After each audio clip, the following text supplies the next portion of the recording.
The Iceberg Model serves as a metaphorical illustration of the myriad factors influencing behavior.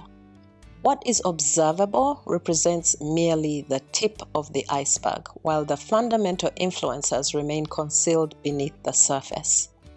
Hello, I'm your host Rosa from Teaching for Success. In today's episode, we will delve into the factors impacting the ability of children of all ages to foster healthy relationships. Our focus will be on exploring the behaviors manifested at the iceberg's visible tip concerning the establishment of healthy relationships, as well as unveiling the concealed factors lying beneath the surface.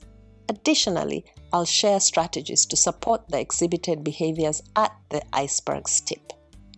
You may observe children and young people who've experienced verbal, emotional, physical abuse exhibiting unexpected behaviors when you try to create a relationship with them. These young people may also have experienced traumatic events in the home or be living in a dysfunctional home where there's a lot of fighting, a lot of arguing with the parents, or where there's been a separation or divorce of parents, or such situations. They might push back, that's the children, and avoid relating to you by giving you the silent treatment, and I mean you as a parent or as a teacher, keeping their distance from you or even demonstrating aggressive behavior toward you, such as hitting, yelling, throwing things, being non-compliant, and being defiant, even if they know that this will result in negative repercussions for them, which makes it even more confusing and more frustrating. Despite your efforts to build a relationship with the child with positive reinforcement, rewards for good behavior, praise when they're caught doing the right thing, it may appear that they are deliberately trying to sabotage your efforts to build a healthy relationship with them. They may seem demanding, rude, disrespectful, regardless of the effort you're putting in to rectify their behavior. Such behaviors can be very confusing and frustrating for parents and educators and generate feelings of frustration, resentment towards the child, and even some teachers go so far as to ignore the child, which ramps up those negative behaviors even more.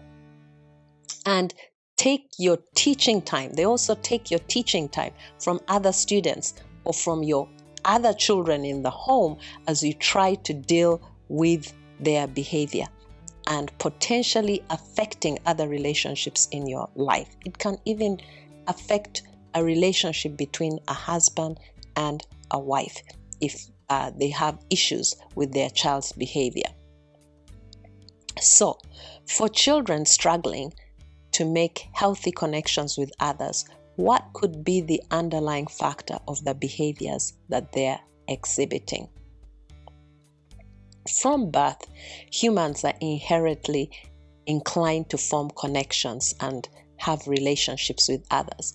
But children and young individuals who have experienced abuse or face traumatic situations or challenges, they normally have a very hard time in establishing positive and stable relationships.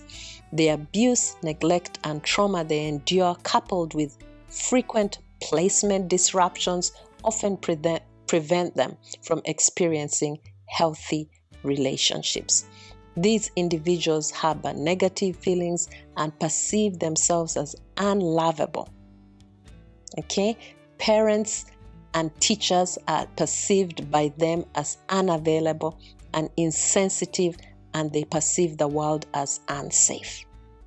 This also happens to some children who are moved to probably maybe stay with a grandparent, with an uncle and an aunt, maybe if the parents cannot afford to keep them in the home because there are financial issues going on, and parents don't take time to sit down and explain to the child that this is why you're going to have to live with grandma or auntie or uncle and acknowledge their feelings and their anxieties and fears from being separated from the family. Most of the times people just go and tell their children, okay, next week you're going to stay with grandma or grandpa or uncle this or auntie this, without acknowledging the anxieties and the fears that are going on inside of them because of these changes in their lives. So these individuals end up harboring negative feelings. And as we've said, they perceive themselves as unlovable. And the reaction they may get from parents or teachers may make them feel like these people are insensitive towards them and they don't feel safe in their presence. So, due to past experiences, they believe that seeking a relationship or building a relationship with someone will lead to more pain, because that's the experience. They've had relationships with people that have caused them pain. So relationship to them equates pain and harm, because that's their lived experience. So consequently, their resistance to building relationships serves as a defense mechanism. They build up a wall to maintain emotional distance from physical and emotion, because they want physical and emotional safety. And that's how they feel they'll achieve that. While positive relationships may challenge their negative beliefs, the unfamiliarity of stability and predictability makes such connections frightening for them. Okay? So as a result, some children may unconsciously sabotage healthy relationship buildings, finding predictability in harmful connections more comforting, because that's what they know, because that's their lived experience. So for them, the negative experience is more comforting than the uncertainty of safe ones, because they feel that, well, if I get close to this adult or this other person, then they might reject me, then they might treat me badly like the last person. So it's better for me to, keep with the negative relationships, because that's what I'm familiar with. At least I know how it feels, right? So what can we do to re-establish healthy relationships in the lives of these young people? Big question. Since these children perceive themselves as unwanted, unworthy, and unlovable, we need to ask ourselves, what can we do to make them feel valued and safe with not just our words, but actions? Problem with us adults is a lot of the time our words are not followed through by actions. And that brings a tendency for children not to trust us. We need to follow through with what we say, or don't say it at all. What can we say and do to make them feel understood, to make them feel that we are hearing them? We might not agree with what they're saying or what they want, but we are letting them know that I hear you, I hear you. Don't assume that you know how a child is feeling.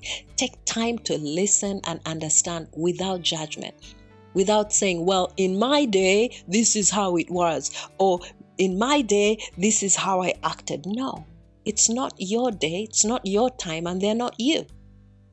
It is okay if you can't pinpoint the underlying factor initially. Just make sure that they know that you're making an effort to try and understand them, that even though you do not like their behavior, you are aware that something beyond their ability and control is causing them to exhibit negative behavior. Okay? Listen to the child and make a concerted effort to find out what their triggers are. What makes them feel afraid and sad and anxious and worried? It's not going to come by questioning them. It's going to come by observing intently. You are not going to necessarily get the answers explicitly from them, but by observation of what happens prior to a negative episode of behavior and tracking it, you progressively become more aware of what lies underneath the iceberg. So it's very important to be aware. Every time there's an episode, ask yourself, what happened before this child or this individual acted in this way? Use non-verbal communication to build healthy relationships with children struggling with behavior challenges, especially when their behavior is elevated. Less talking and waiting time for them to process your instructions or directions, and put some physical distance between you and them when it's safe to do so that they don't feel suffocated by your proximity to them. A lot of the times we feel as parents that the more we talk and talk and talk, the more a child is going to understand. It's more the more we model good behavior to them. That is the way they're going to get it.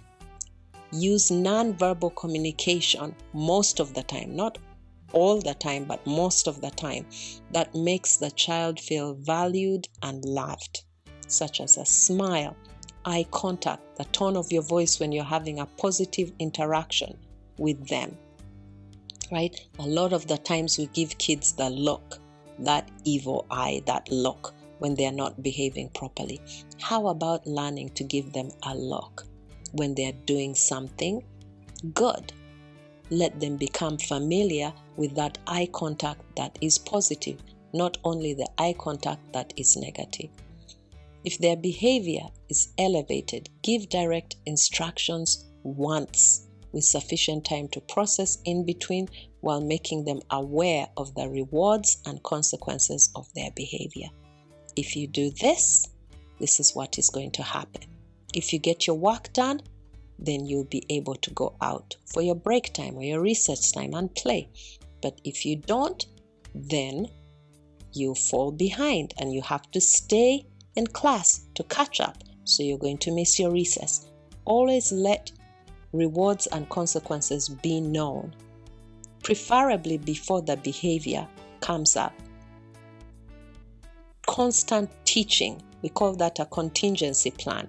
A plan that you put before a child that they know that if you do this, this is what's going to happen, and if you do the other, this is what's going to happen, so that they're always fully aware of what's going to happen. Okay, so allow them as well to feel their emotions and let them know it's normal to feel anxious, it's normal to feel angry, it's normal to feel scared. Okay, but it is what we do with those feelings that matter. All right? We can't tell a child, don't be angry, don't be scared, don't be anxious. We have to let them know it's okay, it's normal, because we all have times that we feel anxious and angry and scared. But when we feel anxious and angry and scared, what do? What can we do? Okay? So finally, you have to give them tools to help them de-escalate their behavior and regulate their behavior, such as breathing exercises. You can find those on the internet, different breathing exercises, fidget toys, calming spot, calming place that they can go to de-escalate, a few minutes of some vigorous exercise to burn off that negative energy. So these tools should be practiced and given to them also during the time that they are regulated, so that they know how to use them when they are dysregulated.